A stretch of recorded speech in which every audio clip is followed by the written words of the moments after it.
vamos a leer un capítulo del mundo de Sofía, que es como el capítulo que tiene el nombre de este video, que es Los filósofos de la naturaleza, efectivamente, ese era el nombre del capítulo. Un poco de contexto. ¿Qué está pasando acá? Es una novela donde una niña que se llama Sofía Amundsen recibe cartas de alguien que le está enseñando, que está compartiendo, que está caminando con Sofía en este camino de presentar justamente la filosofía. Sofía empieza a recibir cartas que no sabe quién las envía, pero son cartas que le propone preguntas, interrogantes, problemas que son profundamente filosóficos, a partir de los cuales Sofía empieza a desarrollar su pensamiento. Estamos leyendo El mundo de Sofía. Comenzamos en 3, 2, 1... Los filósofos de la naturaleza. Nada puede surgir de la nada. Cuando su madre volvió del trabajo aquella tarde, Sofía estaba sentada en el balancín del jardín meditando sobre la posible relación entre el curso de filosofía y esa Hilde Moller-Gnagg, que no recibiría ninguna felicitación de su padre el día de su cumpleaños. Contexto, para quienes se están sumando a la lectura, Sofía recibe una postal que va dirigida a Hilde Moller-Gnagg, pero la recibe ella. Y en esa postal, la persona que escribe le felicita, el padre de esta niña, de Hilde Moller-Gnagg, le felicita por sus 15 años. Pero la carta la recibe Sofía. Y está a nombre de Sofía. Sofía, la llamó su madre desde lejos. Ha llegado una carta para ti. El corazón le dio un vuelco. Ella misma había recogido el correo, de modo que esa carta tenía que ser del filósofo. ¿Qué le podía decir a su madre? Se levantó lentamente del balancín y se acercó a ella. No lleva sello, a lo mejor es una carta de amor. Sofía cogió la carta. ¿No la vas a abrir? ¿Qué podía decir? ¿Has visto alguna vez a alguien abrir sus cartas de amor delante de su madre? Mejor que pensara que esa era la explicación. Le daba muchísima vergüenza porque era muy joven para recibir cartas de amor, pero le daría aún más vergüenza que supiera que estaba recibiendo un curso completo de filosofía por correspondencia de un filósofo totalmente desconocido y que incluso jugaba con ella al escondite. Era uno de esos pequeños sobres blancos. En su habitación, Sofía leyó 3 nuevas preguntas escritas en la nota dentro del sobre. ¿Existe una materia prima de la que todo lo demás esté hecho? ¿El agua puede convertirse en vino? ¿Cómo puede la tierra y el agua convertirse en una rana? A Sofía estas preguntas le parecieron bastante chifladas, pero las estuvo dando vueltas durante toda la tarde. También al día siguiente en el instituto volvió a meditar sobre ellas, una por una. ¿Existiría una materia prima de la que estaba hecho todo lo demás? Pero si existiera una materia prima de la que estaba hecho todo el mundo, ¿cómo podía esta materia única convertirse de pronto en una flor, o por qué no en un elefante? La misma objeción era válida para la pregunta de si el agua podía convertirse en vino. Sofía había leído el relato de Jesús que convirtió el agua en vino, pero nunca lo había entendido literalmente. Y si Jesús verdaderamente hubiese hecho vino del agua, se trataría más bien de un milagro y no de algo que fuera realmente posible. Sofía era consciente de que tanto el vino como casi todo el resto de la naturaleza contiene mucha agua. Pero aunque un pepino contuviera un 95% de agua, tendría que contener también alguna otra cosa para ser precisamente un pepino y no solo agua. Luego estaba lo de la rana. Le llamaba la atención que su profesor de filosofía se interesara tanto por las ranas. Sofía podía estar de acuerdo en que una rana estuviese compuesta de tierra y agua, pero la tierra no podía estar compuesta entonces por una sola sustancia. Si la tierra estuviera compuesta por muchas materias distintas, podría evidentemente pensarse que tierra y agua conjugadas pueden convertirse en rana, siempre y cuando la tierra y el agua pasaran por el proceso del huevo de rana y del renacuajo, porque una rana no puede crecer así como si nada en una huerta, por mucho esmero que se ponga el horticultor al regarla. Al volver del instituto aquel día, Sofía se encontró con otro sobre para ella en el buzón. Se refugió en el callejón como lo había hecho los días anteriores. Y acá comienza la exposición de filósofos. El proyecto de los filósofos. Ahí estás de nuevo. Pasemos directamente a la lección de hoy, sin pasar por conejos blancos y cosas así. Te contaré a grandes rasgos cómo han meditado los seres humanos sobre las preguntas filosóficas desde la antigüedad griega hasta hoy. Pero todo llegará a su debido momento.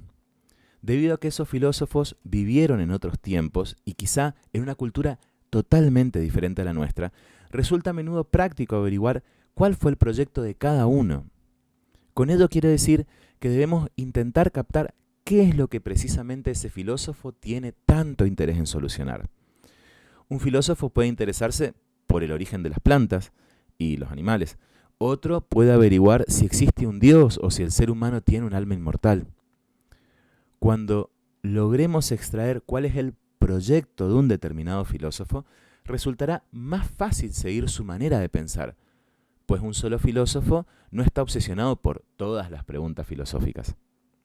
Siempre digo él cuando hablo de los filósofos, y eso se debe a que la historia de la filosofía está marcada por hombres, ya que a la mujer se le ha reprimido como ser pensante debido a su sexo. Paréntesis. En algún momento vamos a compartir un poco algunos fragmentos de la lectura, no lo tengo acá el libro, pero no importa, vamos a compartir algunos fragmentos de la lectura de un libro que se llama Ellas lo pensaron antes, que es bastante interesante y creo que es un aporte muy valioso, que lo que hace justamente es rescatar cómo a lo largo de la historia hubieron pensadoras, pero que fueron silenciadas, que no fueron recogidas, que no fueron reunidas en el canon oficial de la filosofía, porque ese canon oficial de la filosofía fue escrita por varones. Volvemos a la lectura. Es una pena porque con ello se ha perdido una serie de experiencias importantes. Hasta nuestro propio siglo, esto es siglo XX, la mujer no ha entrado de lleno en la historia de la filosofía. No te pondré deberes, al menos no complicados ejercicios de matemática. En este momento, la conjugación de los verbos ingleses está totalmente fuera del ámbito de mi interés, pero de vez en cuando te pondré un pequeño ejercicio de alumno. Si aceptas estas condiciones, podemos ponernos en marcha. Y ahí sí, comenzamos. Los filósofos de la naturaleza. A los primeros filósofos de Grecia se les suele llamar filósofos de la naturaleza, porque ante todo se interesaban por la naturaleza y sus procesos. Ya nos hemos preguntado de dónde procedemos. Muchas personas hoy en día se imaginan más o menos que algo habrá surgido en algún momento de la nada. Esta idea no era tan corriente entre los griegos. Repito, la idea de que algo surgió de la nada no era tan corriente entre los griegos. Por alguna razón daban por sentado que ese algo había existido siempre. Veamos pues que la gran pregunta no era cómo todo pudo surgir de la nada. Los griegos se preguntaban más bien cómo era posible que el agua se convierta en peces vivos y la tierra inerte en grandes árboles o en flores de colores encendidos, por no hablar de cómo un niño puede ser concebido en el seno de su madre. Los filósofos veían con sus propios ojos cómo constantemente ocurrían cambios en la naturaleza. Pero ¿cómo podía ser posible tales cambios? ¿Cómo podía algo pasar de ser una sustancia para convertirse en algo completamente distinto? En vida, por ejemplo. Los primeros filósofos tenían en común la creencia de que existía una materia prima que era el origen de todos los cambios. No resulta fácil saber cómo llegaron a esa conclusión. Solo sabemos que iba surgiendo la idea de que tenía que haber una sola materia prima que más o menos fuese el origen de todo. Más o menos fuese el origen de todos los cambios sucedidos en la naturaleza. Tenía que haber algo de lo que todo procedía y a lo que todo volvía. Lo más interesante para nosotros no es saber cuáles fueron las respuestas a las que llegaron esos primeros filósofos, sino qué preguntas se hacían y qué tipo de respuestas buscaban. Nos interesa más el cómo pensaban que precisamente lo que pensaban. Podemos constatar que hacían preguntas sobre cambios visibles en la naturaleza. Intentaron buscar algunas leyes naturales constantes. Querían entender los sucesos de la naturaleza sin tener que recurrir a los mitos tradicionales. Y esto es algo que vamos a remarcar porque también es muy importante. Ante todo, intentaron entender los procesos de la naturaleza estudiando la misma naturaleza. Es algo muy distinto explicar los relámpagos y los truenos, el invierno y la primavera, con referencia a sucesos mitológicos. ¿Sí? Ejemplo, eh, un dios golpea con su martillo, Thor, y ¡pum!, el trueno. ¿Sí? Zeus, ¡pum!, arroja rayos como si fuesen saetas, como si fuesen flechas. ¿Sí? Es muy distinto explicar eso a tratar de decir, bueno, el trueno ocurre por una cuestión natural. Y hay que tratar de conocerla, ¿no? De esta manera la filosofía se independizó de la religión. Esto vamos a matizarlo un toque porque se independizó relativamente. Fue un proceso. Si no es que aparecen los primeros filósofos, adiós, chao, nos vemos el mito, nos vemos todo. Fue un proceso. Podemos decir que los filósofos de la naturaleza dieron los primeros pasos hacia una manera científica de pensar, desencadenando todas las ciencias naturales posteriores. La mayor parte de lo que dijeron y escribieron los filósofos de la naturaleza se perdió para la posteridad. Esto es otro dato importante. Lo poco que conocemos lo encontramos en los escritos de Aristóteles, que vivió un par de siglos después de los primeros filósofos. Aristóteles solo se refiere a los resultados a que llegaron los filósofos que le precedieron, lo que significa que no podemos saber siempre cómo llegaron a las conclusiones. Pero sabemos suficiente como para constatar que el proyecto de los primeros filósofos griegos abarcaba preguntas en torno a la materia prima y a los cambios en la naturaleza.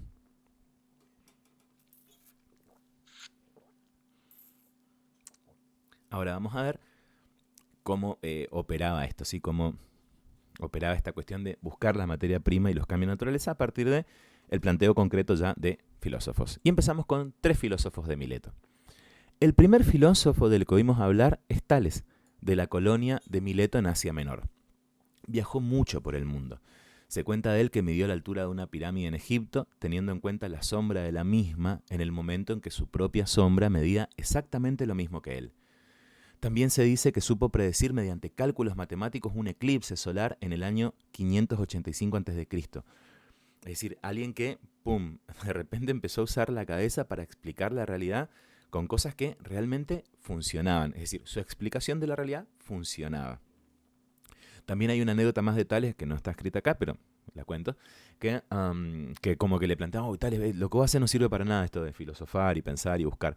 Y que cuenta la historia de Diógenes Laercio, lo cuenta. Diógenes Laercio, no tengo el libro acá a mano. No voy a tener, solamente tengo un libro para compartir, además de lo que estamos leyendo. Diógenes Laercio cuenta que Tales de Mileto, en un momento dijo, voy a demostrar que esto sirve. ¿Y qué hizo? El chabón se volvió como rico.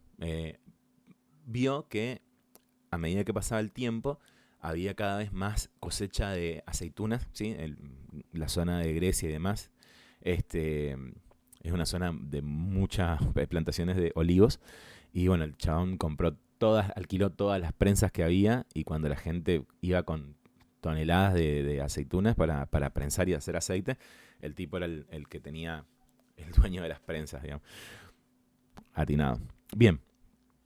Tales opinaba que el agua es el origen de todas las cosas. Dato importante, origen de la realidad, el agua. No sabemos exactamente lo que quería decir con eso. Quizá opinara que toda clase de vida tiene su origen en el agua y que toda clase de vida vuelve a convertirse en agua cuando se disuelve. Estando en Egipto es muy probable que viera cómo todo crecía en cuanto las aguas del Nilo se retiraban de las regiones de su delta. Quizá también viera cómo tras la lluvia iba apareciendo ranas y gusanos. Además es probable que Tales se preguntara cómo el agua puede convertirse en hielo y vapor y luego volver a ser agua de nuevo. Al parecer Tales también dijo, todo está lleno de dioses. También sobre este particular solo podemos hacer conjeturas en cuanto a lo que quiso decir. Quizás se refiriese a cómo la tierra negra pudiera ser el origen de todo, desde flores y cereales hasta cucarachas y otros insectos, y se imaginase que la tierra estaba llena de pequeños e invisibles gérmenes de vida. De lo que sí podemos estar seguros al menos es de que no estaba pensando en los dioses de Homero. Dato, ¿sí? Cuando Tales está acá pensando todo está lleno de dioses, no se refiere a Zeus, a Poseidón, etc. ¿Sí? No se está refiriendo a esos dioses, sino a otra idea de dioses. Hay una idea nueva de la divinidad. El siguiente filósofo del que se nos habla es de Anaximandro, que también vivió en Mileto. Pensaba que nuestro mundo simplemente es uno de los muchos mundos que nacen y perecen en algo que él llamó lo indefinido. No es fácil saber lo que entendía por lo indefinido, en griego apeiron, pero parece claro que no se imaginaba una sustancia conocida como tales como el agua. En ese caso, la materia prima no podía ser algo tan normal como el agua, sino algo indefinido.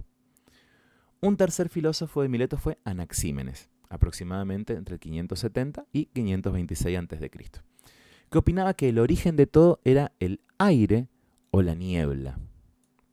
Es evidente que Anaxímenes había conocido la teoría de Tales sobre el agua, pero ¿de dónde viene el agua?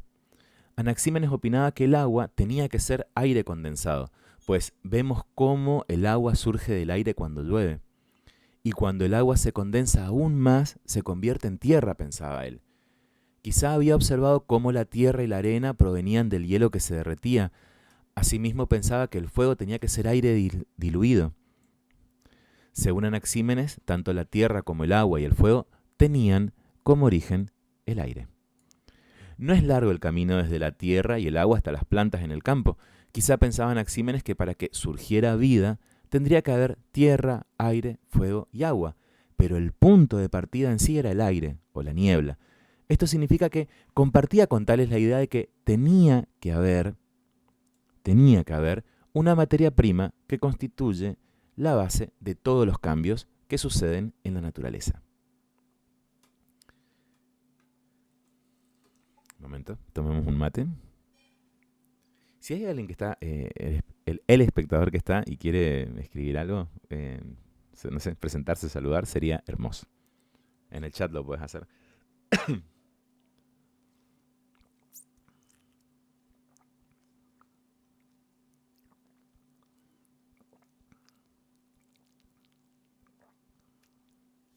Bien, seguimos.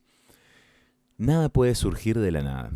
Los tres filósofos de Mileto pensaban que tenía que haber una, y quizá solo una materia prima de la que estaba hecho todo lo demás.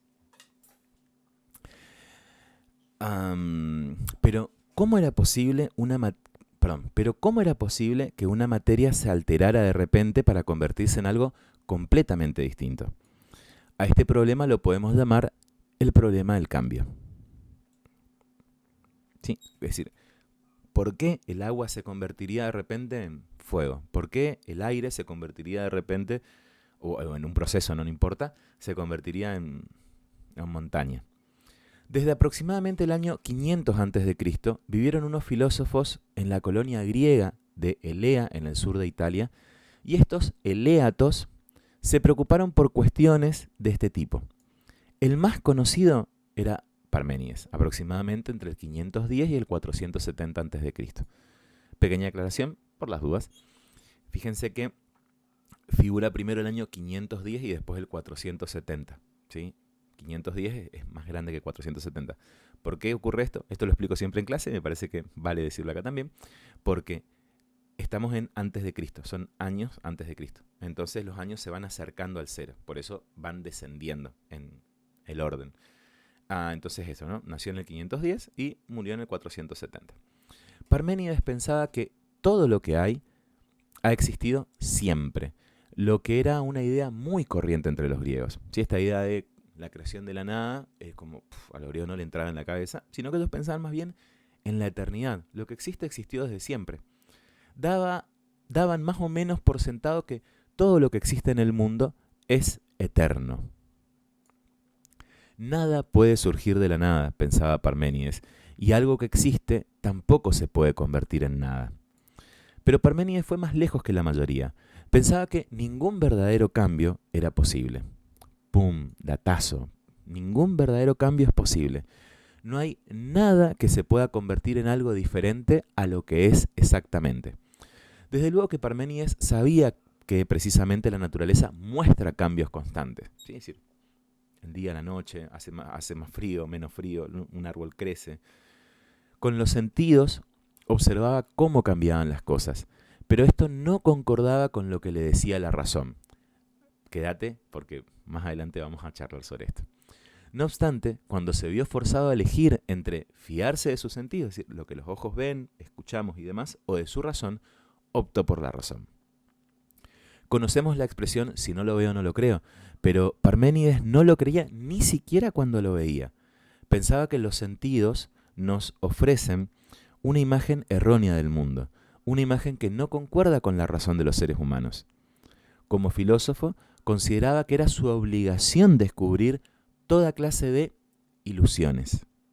Esta idea es súper interesante y la repito.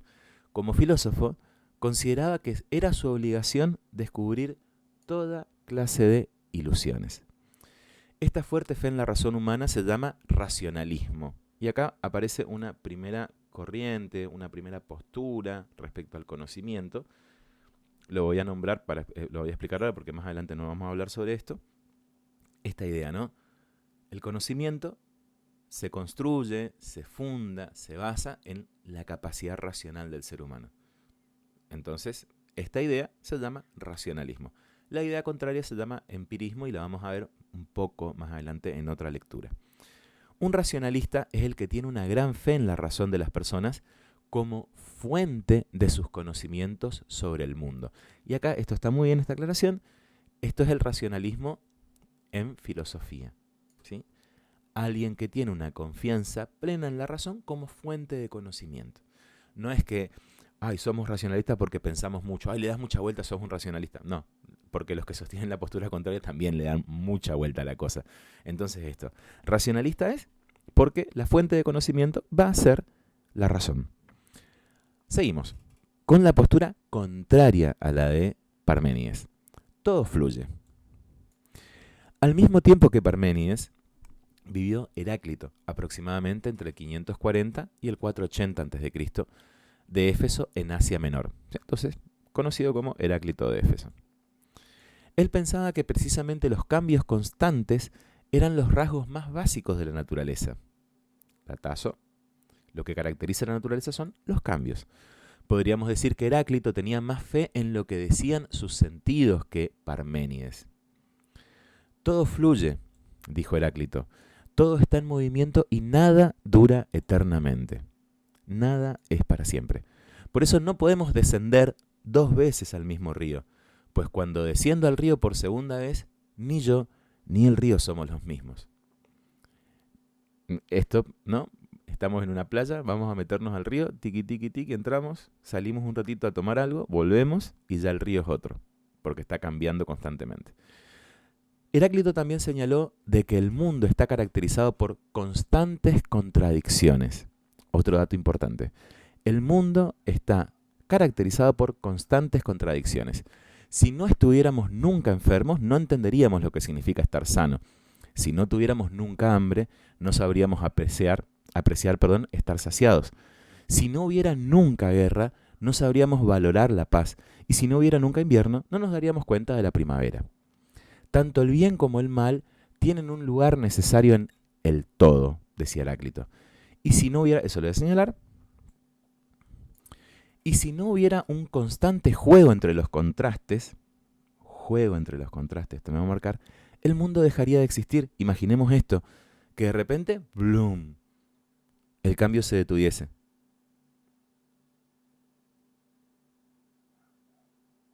Arre que la actué. Increíble lo que acaba de hacer. ¿No? Esto, ¿no? De repente todo se queda quieto, todo se queda estático. Entonces el día deja de transcurrir, los pájaros dejan de volar, quedan en el aire, las cosas dejan de crecer. ¿Sí? Entonces esto, los contrastes, el estar acá pero no estar allá, y ahora estoy allá y ya no estoy acá, estoy creciendo todo el tiempo, estoy cambiando todo el tiempo, la realidad está cambiando todo el tiempo. Eso es lo que hace que el mundo, que la realidad sea. Dice un fragmento de Heráclito, Dios es día y noche, invierno y verano, guerra y paz, hambre y saciedad. Pero,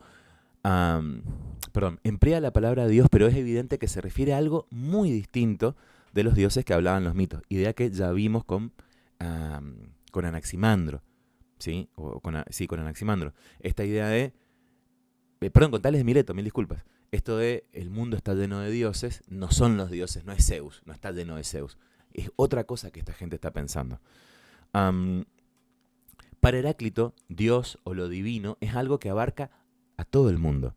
Dios se muestra precisamente en esa naturaleza llena de contradicciones y en constante cambio.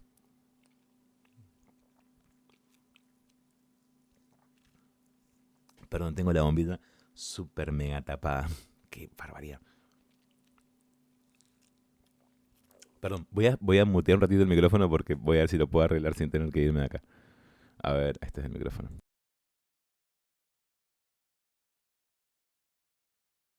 Ahí está, estamos. Volvemos entonces a la lectura. En lugar de la palabra Dios, emplea a menudo la palabra griega logos, que significa razón. Datazo. Heráclito, cuando se refiere a Dios, muchas veces usa la palabra logos. Y acá voy a hacer una muy brevísima digresión para que veamos esta palabra, qué importancia que tuvo o la riqueza del concepto griego logos. En la Biblia, Heráclito era griego, jamás había leído la Biblia no existía cuando Heráclito vivió, y él usa la palabra logos para referirse a este Dios que está presente en todo. En la Biblia, creo que es el Evangelio de Juan, Juan escribe en griego, y el Evangelio de Juan comienza diciendo, en el principio era la palabra, y en griego la palabra, se escribe logos, precisamente, es la misma palabra, ¿sí? El Evangelio de Juan empieza diciendo, ente arge logos, y esto, ¿no? En el principio estaba esta razón, ¿sí? Juan escribe en griego usando conceptos griegos, y los está tratando de cristianizar, es decir, de convertirlos en conceptos cristianos. Pero eso es agua de otro costal u otro momento de la historia. Simplemente quería hacer esta digresión respecto al concepto de logos. Aunque las personas, vuelvo a la lectura, aunque las personas no hemos pensado siempre del mismo modo, ni hemos tenido la misma razón, Heráclito opinaba que tiene que haber una especie de razón universal que dirige todo lo que sucede en la naturaleza. Esta razón universal o ley natural es algo común para todos y por lo cual, todos tienen que guiarse. Sin embargo, la mayoría vive según su propia razón, decía Heráclito. No tenía en general muy buena opinión de su prójimo. Las opiniones de la mayor parte de la gente pueden compararse con los juegos infantiles, decía.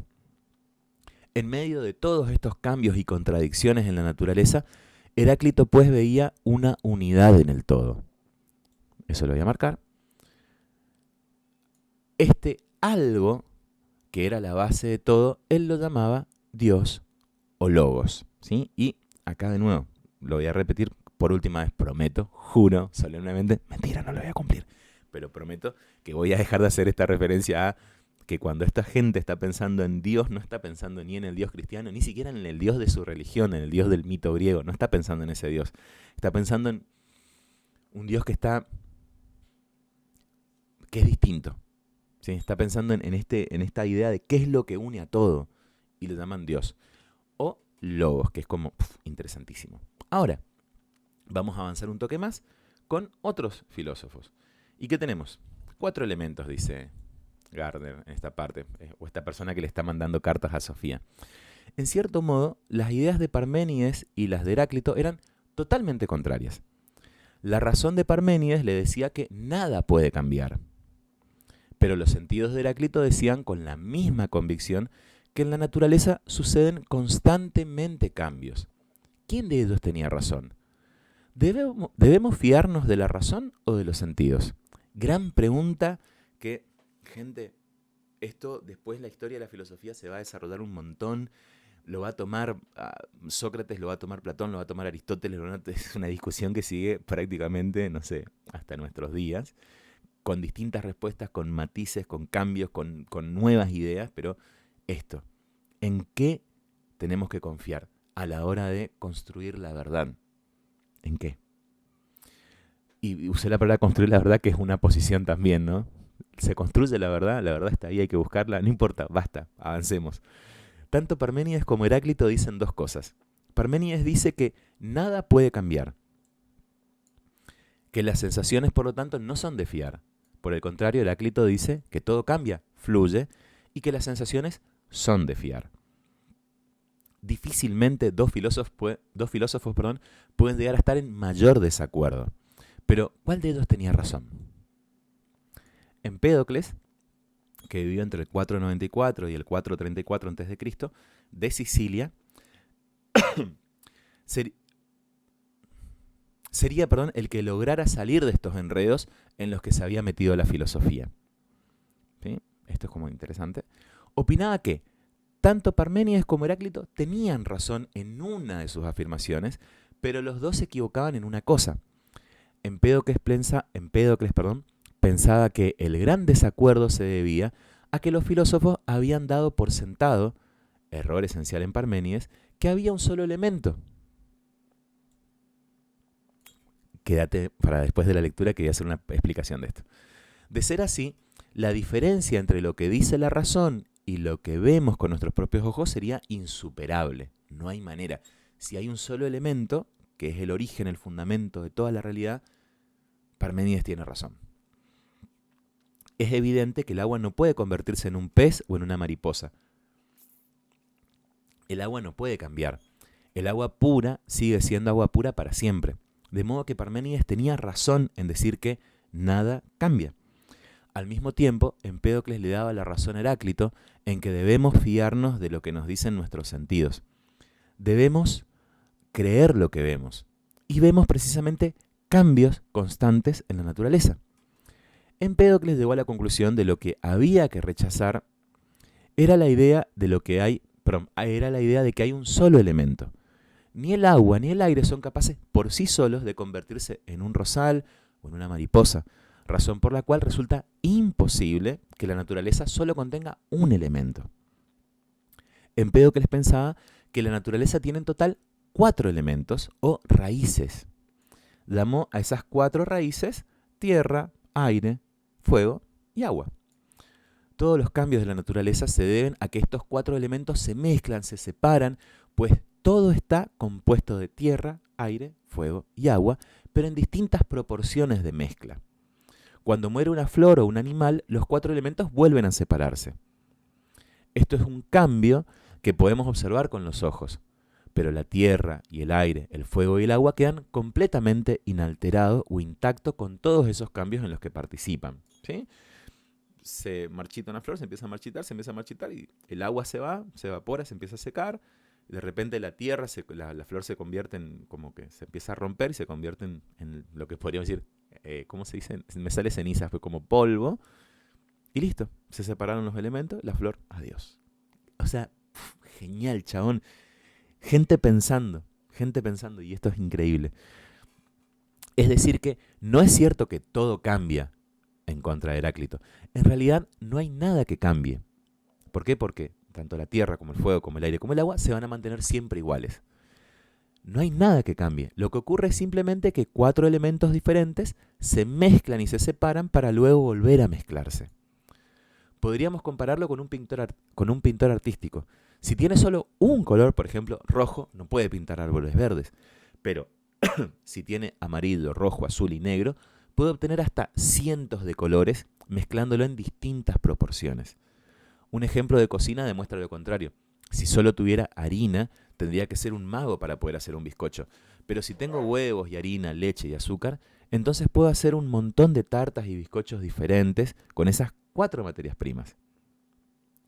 No fue casualidad el que Empédocles pensara que las raíces de la naturaleza tuvieran que ser precisamente tierra, aire, fuego y agua. Antes que él, otros filósofos habían intentado mostrar por qué el elemento básico tendría que ser agua, aire o fuego. Tales y Anaxímenes ya habían señalado el agua y el aire como elementos importantes de la naturaleza. Los griegos también pensaban que el fuego era muy importante. De hecho, no lo decía el libro, pero Heráclito hablaba del fuego como el origen de todo. Observaban, por ejemplo, la importancia del sol para todo lo vivo de la naturaleza y evidentemente conocían el calor del cuerpo humano y animal. Quizá Empédocles vio cómo ardía un trozo de madera. Lo que sucede entonces es que algo se disuelve. Oímos cómo la madera cruje y gorgotea. Es el agua. Algo se convierte en humo. Es el aire. Vemos ese aire. Algo queda cuando el fuego se apaga. Es la ceniza o la tierra. Empédocles señala, como hemos visto, que los cambios en la naturaleza se deben por las 4 raíces que se mezclan y se vuelven a separar. Pero queda algo por explicar. ¿Cuál es la causa por la que los elementos se unen para dar lugar a una nueva vida. ¿Y por qué vuelve a disolverse la mezcla? Por ejemplo, una flor. Empédocles pensaba que tenía que haber dos fuerzas que actuasen en la naturaleza, y las llamó amor y odio. Lo que une las cosas es el amor, y lo que las separa es el odio. Tomemos nota de que el filósofo distingue aquí entre elemento y fuerza, y acá hay datazo. Una cosa es el elemento, a saber, tierra, agua, aire y fuego, y otra cosa es la fuerza. La fuerza es el amor o el odio. Incluso hoy en día la ciencia distingue entre los elementos y las fuerzas de la naturaleza. La ciencia moderna dice que todos los procesos de la naturaleza pueden explicarse como una interacción de los distintos elementos y unas cuantas fuerzas de la naturaleza. Empédocles también estudió la cuestión de qué es lo que pasa cuando observamos algo con nuestros sentidos. Perdón. ¿Cómo puedo ver una flor, por ejemplo? ¿Qué sucede entonces? ¿Has pensado en eso, Sofía? Si no, ahora tienes la ocasión.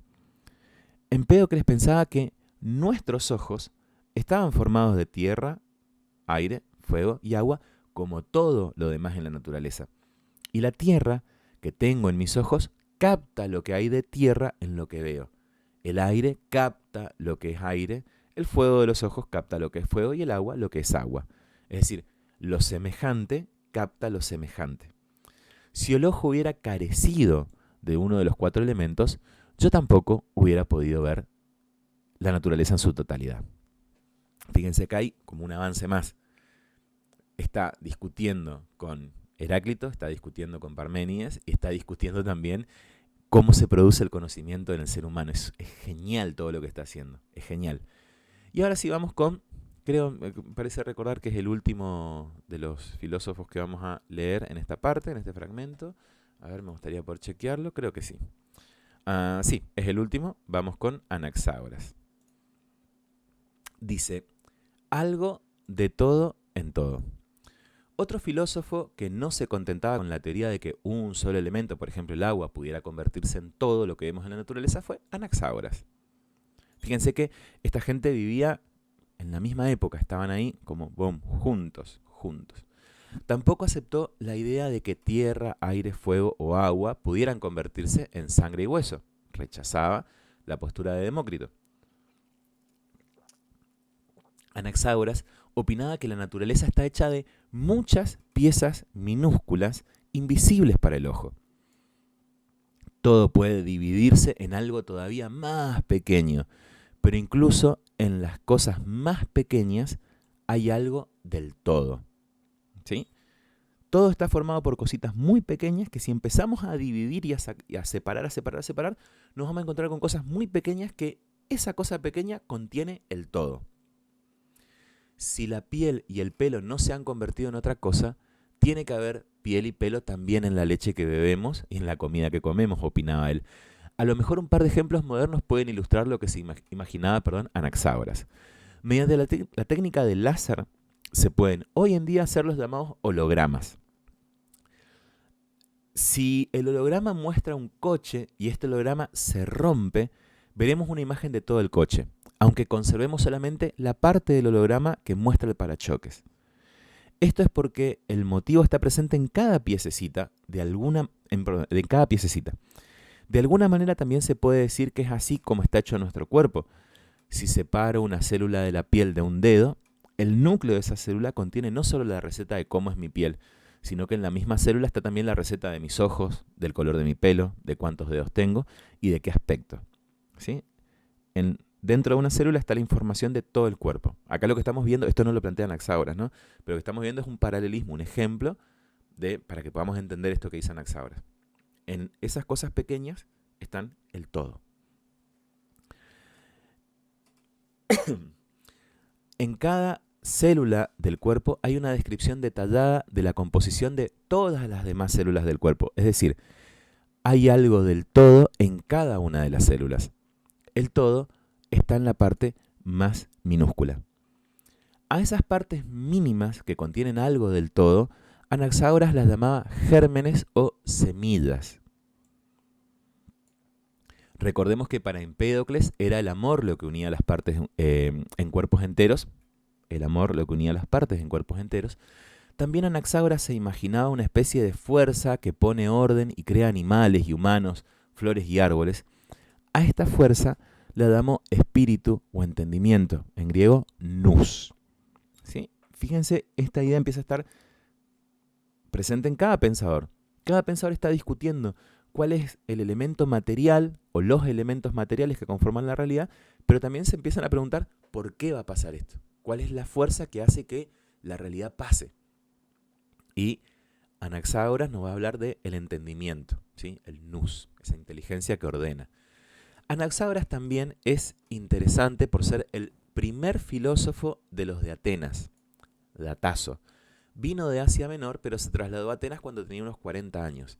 En Atenas lo acusaron de ateo y al final tuvo que marcharse de la ciudad. Entre otras cosas, había dicho que el sol no era un dios, sino una masa ardiente más grande que la península del Peloponeso. Ya veremos qué tan grande es el sol para Anaxágoras. Anaxágoras se interesaba en general por la astronomía. Opinaba que todos los astros estaban hechos de la misma materia que la Tierra. A esta teoría llegó después de haber estudiado un meteorito. Puede ser, decía, que haya personas en otros planetas. Sí, fíjense, esto es como el chabón pensaba una bocha. También señaló que la luna no lucía por propia fuerza, es decir, no daba luz por propia fuerza, sino que recibe su luz de la Tierra. Casi. Explicó además el porqué de los eclipses del Sol. Y esto no, y estamos luchando contra el terraplanismo en pleno siglo XXI. Me encanta. ¿Qué pasó? ¿En qué momento dejamos de leer estas cosas? Postdata. Gracias por tu atención, Sofía. Puede ser que tengas que leer y releer este capítulo antes de que lo entiendas todo, pero la comprensión tiene necesariamente que costar algún esfuerzo. Lo vuelvo a leer porque leí mal la palabra costar. Va.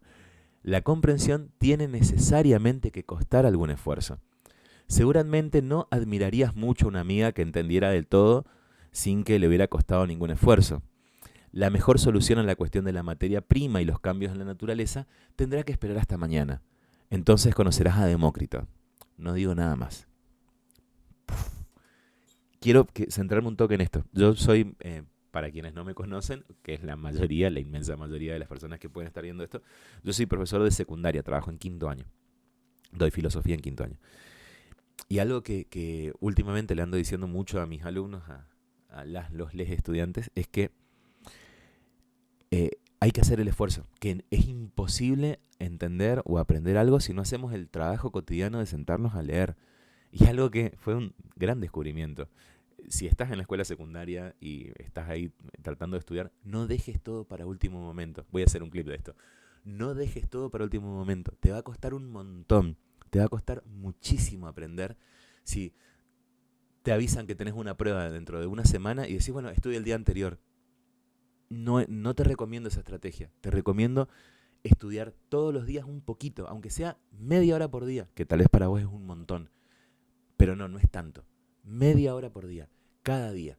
Porque tu cabeza necesita un tiempo para recibir la información, pero también necesita un tiempo para procesar esa información, para que se vaya asimilando. Porque si no, ¿qué te queda? Estudiar de memoria. Y donde te olvidaste algo, fuiste. Donde te olvidaste algo, fuiste. Necesitas tiempo para que la cabeza vaya asimilando, para que vayas incorporando. Porque esto, aprender no es repetir. Sí, aprender no es repetir. No trates de simplemente decir, bueno, zafo de la evaluación y se terminó. Si estás en la escuela secundaria, aprovecha para aprender. Te va a hacer súper bien. Dicho esto, continuamos con el texto. Ya falta nada para que terminemos. Dice, Sofía estaba sentada en el callejón mirando por un pequeño hueco entre la maleza.